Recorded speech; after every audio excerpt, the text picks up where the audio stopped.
The big story today merges politics and activism. After about 3 months of protests, Armenian President Serzh Sargsyan visited Mashtots Park today and ordered all the constructed kiosks to be dismantled. This is video of the president today at the park, alongside Yerevan's Mayor Daron Markaryan.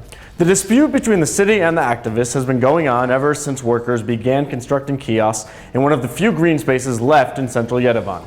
The president has been silent on the issue until today, when he seemingly waved his magic wand and did something the activists had been asking for since February.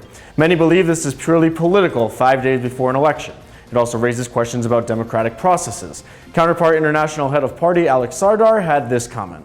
What the civil society activists and the environmental activists have been fighting for and have seemingly gotten at this point, based on what the president has instructed the mayor to do, might be positive, might seemingly be positive. Yes, getting what a popular movement has been fighting for is important in and of itself. But looking at what legal and legislative basis this action is being taken on is also important. The questions that are raised for me is, how does this help Armenia build a proper, effective political culture and policy culture?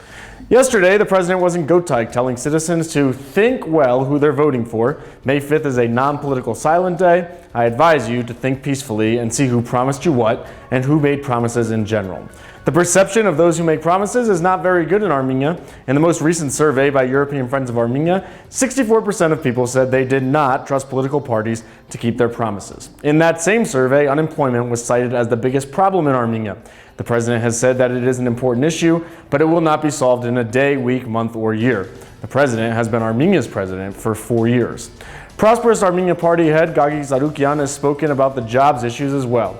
In a meeting with residents in Spitak, he stated that the migration can be stopped by creating new job opportunities, and the consequences of the terrible 1988 earthquake should have been overcome in a much shorter period of time, much shorter than 24 years. Think about that. 24 years later, that natural disaster is still cited as currently impacting Spitak's economic situation.